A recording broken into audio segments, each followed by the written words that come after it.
So in this section, we are going to deal with rules governing electronic configuration. Alright? The first rule or the principle which helps us to do the electronic configuration and explain the electronic configuration is called the Pauli's exclusion principle. I'm giving you the statement, then I'll give you the simplified version. What is your takeaway? Two electrons in an atom cannot have identical sets of all four quantum numbers. This means it's saying that out of the four quantum numbers, the maximum number of quantum numbers which can be same for two electrons is 3. The fourth quantum number will have to be different. To explain that, I'll just take an example. Let me take the K shell and let me list all the quantum numbers. Okay. For K shell, what is the value of n? It is the first shell, so n is equal to 1. What is the value of L azimuthal quantum numbers? Remember, it has values from 0 to n minus 1. 0. Remember, this represents a subshell. So for 0, which is a subshell? The S subshell. What is the value of the magnetic quantum number? The orientation, orbital, 0. So S subshell has only one orbital. Okay. What will the spin be? Plus half. Now what have I defined this for? I have defined this for, let's say, an electron. So an electron in the K shell will have the following values of four quantum numbers. So if it is in the first shell, the value of the principal quantum number is 1, because K shell, the first shell. The value of the subshell, which subshell will it be? It would be in this S subshell, the orbital, S orbital, and its spin can be, for simplicity I have taken it plus half. I mean, you can take it as minus half also. Remember, another way to express spin is by putting an upward arrow, which means clockwise. So plus is and a plus half is an upward arrow. Okay. Now let's say we put another electron into it. Now I am putting the second electron, and let me list the values of quantum number the second electron will have. Because I am putting it into the K shell only, so the value of n is still 1, the value of L is still 0, the value of Ml is still 0. Now, where can I make the distinction? What does the principle state? The principle states that all four quantum numbers can't be the same.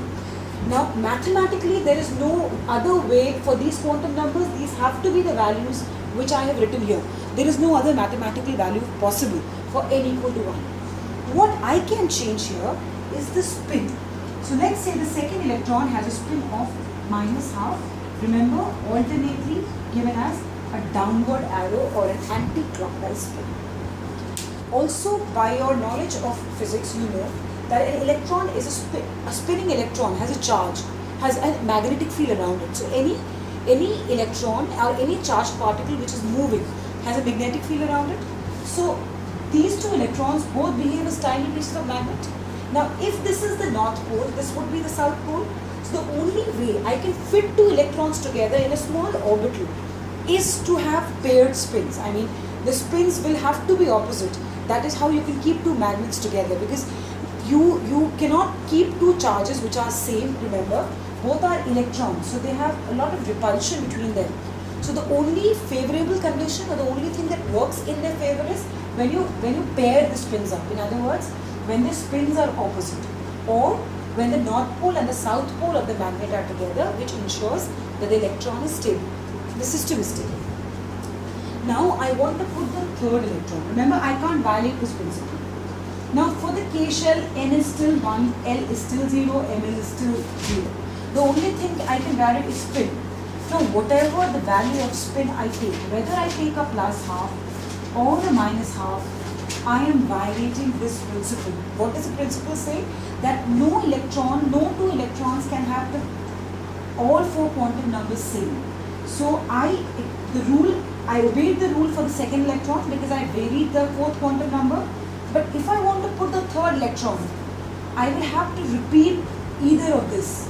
So this means this is violating the Pauli exclusion principle. I cannot put the third electron into the same orbital. So what is the crux of this? What is your takeaway from this, and what do you have to remember of this rule?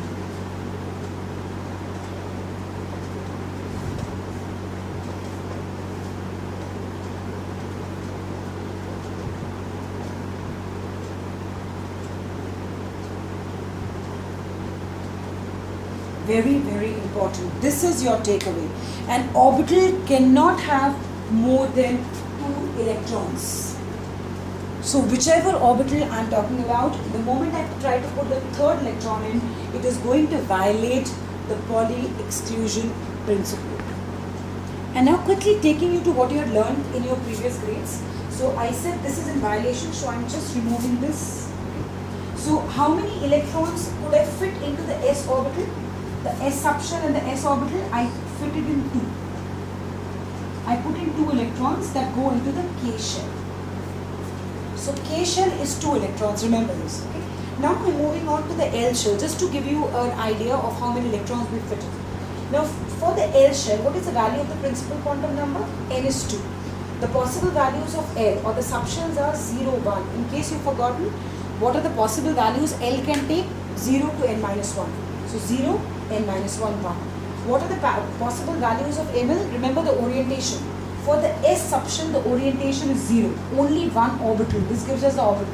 For this, remember ML can have values from minus L to plus L through a 0. So remember the 3 orbitals, Px, Py, Pz. Okay. Now, what was the rule we finally arrived at? An orbital can have only 2 electrons. So this is one orbital, and the spin would be plus half or minus half, whatever, right? Now how many electrons can this orbital therefore take in? This can take in 2 electrons. Now how many orbitals are there? There are 1, 2, 3. Each orbital can take in 2 electrons. So what is the total number of electrons? The p subshell. This is the p subshell. How many electrons can it take? 6 electrons, because each orbital takes in 2. So what is the total number of electrons the L shell takes in? 8. K shell took in 2 electrons. Now, do you remember the 2n square rule which you studied? The 2n square rule told you the maximum number of electrons that fitted into a shell. We have not violated the rule. The rule still holds. It's just that Pauli exclusion principle tells us how, where and how this rule came from. So, the K shell can take in 2 electrons, that's what you were taught. The L shell can take in 8 electrons, that's what you were taught. So whatever you have been studying, there is no violation of that. We are just building up on whatever you are studying. So the Pauli exclusion principle, what is your takeaway? An orbital can have only 2 electrons. So just keep putting 2 orbitals to each, electrons to each orbital. And just to remind you, ML, the magnetic quantum number, gave us the number of orbitals each shell has. The next rule is called the Hund's rule of maximum multiplicity. This is the second rule which helps us to fill up electrons. The statement of the rule is pairing of electron takes place only when all the orbitals corresponding to a subshell, they are singly occupied. What does this statement mean? And I'll explain simply what it means. Okay, let's consider the p subshell. What was the value of L for the p subshell? L was 1, remember? Now what was the value of Ml? Minus 1, 0, 1. This means the p subshell has 3 orbitals. How will I show the orbitals? Remember, these orbitals do not have different energy. The orbitals have the same energy, but the orientations are different. What are orbitals? Orbitals are 3-dimensional region in space. Remember, the magnetic quantum number gave us those orientation. So the orientation in space. So they are oriented differently as you were already shown. So what will I do? I'll draw the p subshell as one big box divided into 3 compartments, where each of the 3 compartments is an orbital. This is called the box diagram. This is called the box diagram. So I am not drawing those p orbitals which you had seen, which shape you had seen. We are going to represent orbitals as boxes. And why have I drawn them together? Because all of them belong to the same subshell. So they would have same energy. It's like having different sections, remember?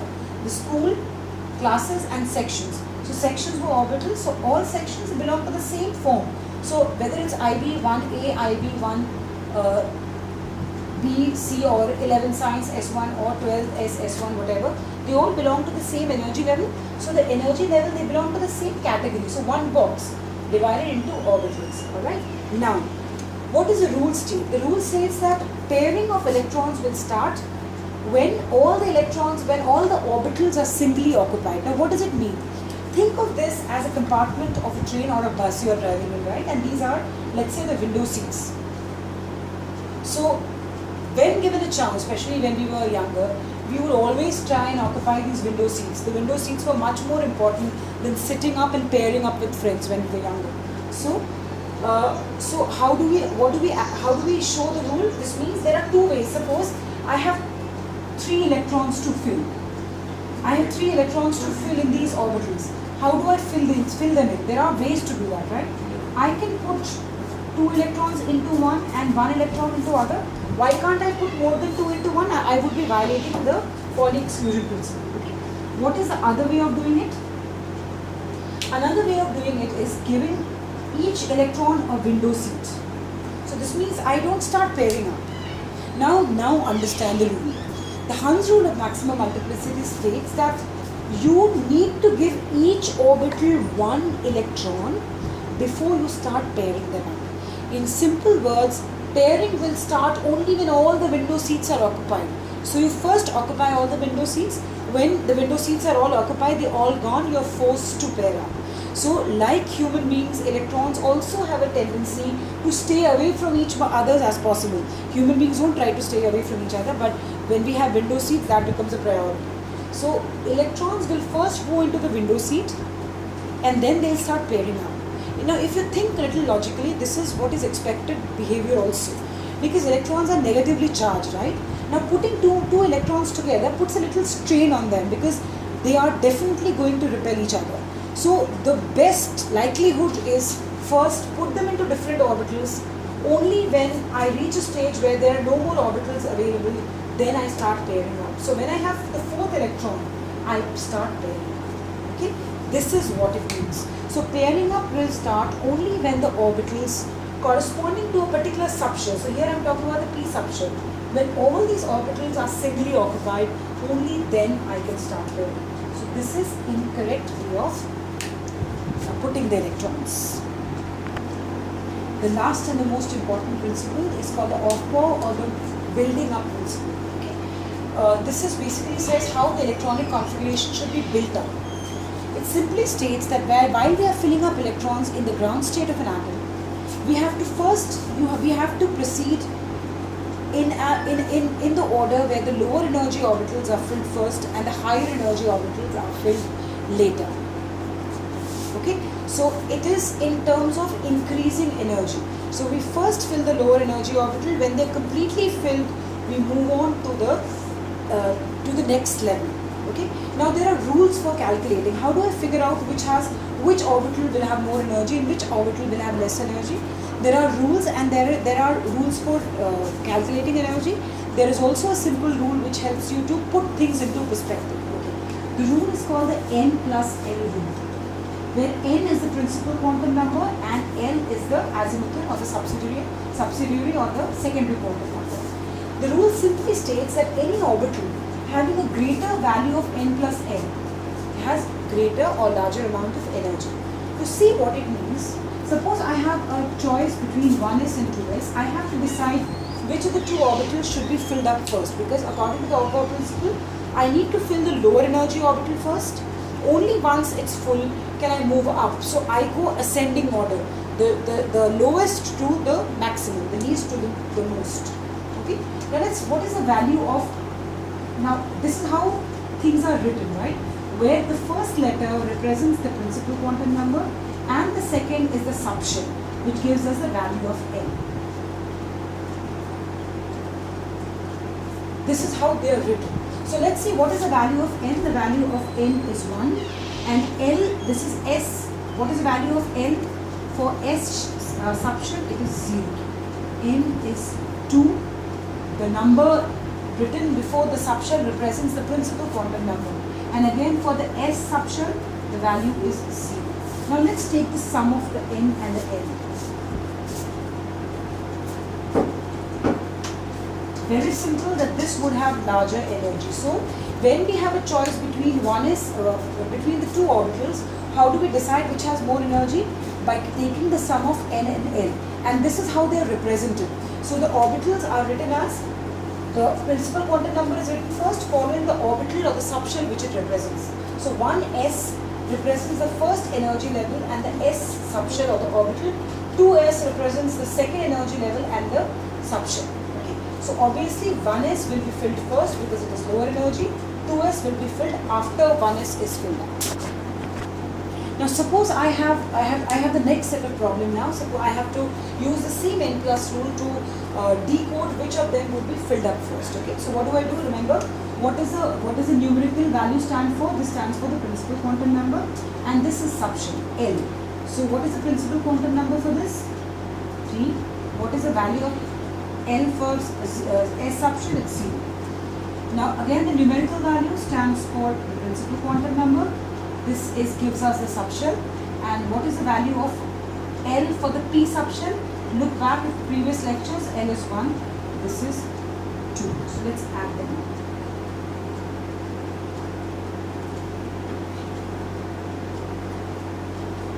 Now when we have situations like this where the n plus L value for both the orbitals are the same, how do we decide? Obviously they can't be the same energetically. How do we decide which has more energy? Which is the deciding factor here?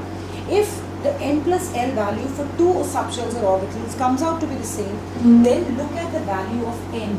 That becomes the deciding factor. You know that the value of n determines the shell. The higher up it is, the more energy it has. So you see the value of n here is 3 as compared to a 2. So this means this has more energy than the 2p orbital. I will fill 2p first, then I'll fill 3s. Okay. Now this is the logic how the energy levels were built up, put in ascending order. Now when you are actually writing down electronic configuration, how are you supposed to know which one to fill? You can't sit and calculate, right? That takes too much of time. So we have developed a method by which you can calculate or figure out which orbitals or put them into order of increasing energy. Okay.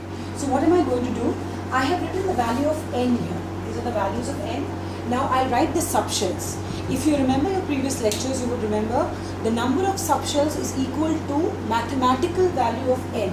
This means if n is 1, there is only one subshell, which is S. If n is 2, there are two subshells. What are they? 2s, and I'm writing 2p. What does the 2 indicate? The second shell has S, the second shell has p. The third will have 3, similarly 3s, 3p, 3d. The fourth will have 4, 4s, 4p, 4d, and which is the fourth one? 4f. Similarly 5s, 5p. I'm not writing all, you can keep writing all. 5 will have 5, 6. We don't need to know all, we don't use all of them. Okay? So this is what it's going to be. Now, so what have I done? I have just written them the way they happen. So I can write 5d also, I think that will help. 6d also. Okay. Now what I'm going to do is, I'm going to connect these by drawing diagonal lines. So you can see I'm roughly drawing diagonal lines which cuts through the values which I have written on the board. Okay, and what do? I put an arrow here. How will it help me? This, if I learn to decode, will help me the order of orbitals. Okay. Now, which is the first orbital on this arrow? This is 1s. And how am I supposed to read them? I'm supposed to read them from the right to the left, because you see the arrow is coming down. So I'm supposed to read everything from the right to left, right to left. Remember, that's how I'm going to read, from the right to the left, because the arrow is from the right to the left, the head of the arrow. So on this first arrow there is 1s. Okay, so this is the first orbital we fill. The second arrow there is only 2s, so I write 2s. In the third arrow there are 3s and 2p, and how do I move? Right to left. So 2p, 3s. 2p, 3s. On the fourth arrow again there are 2. How do I move? Right to left. 3p, 4s. I'm moving to this arrow now. This has 3d, 4p, 5s. The next arrow, 4d, 5p, 6s, and you can continue. This is the order of increasing energy. I have put them into ascending order. You can check any by calculating the n plus value, L value. It follows this pattern. So this is the pattern which you get. All you need to remember is to draw it from right to left. Okay? If you observe this pattern carefully, you see some anomalies. You find that the 3D, in spite of being a part of the third shell, has been filled after the fourth shell.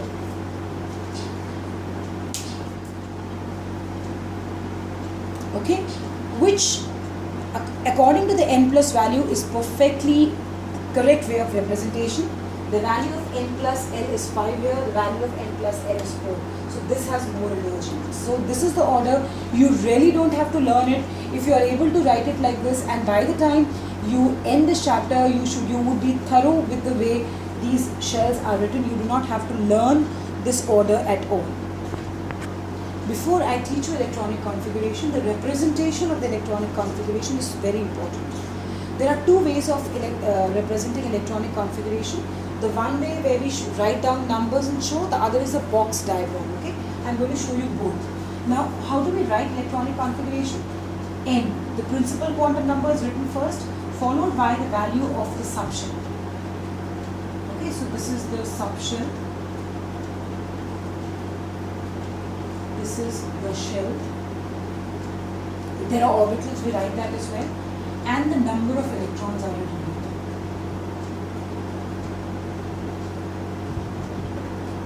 So this is a representation.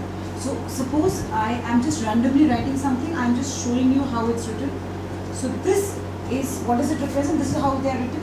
So the value of N, the first shell, the value of L, the S subshell, and the electrons, number of electrons are written as subscript. This is how the electronic configuration is represented. Okay. There is another way to represent electronic configuration, that's called the box diagram. They are very important.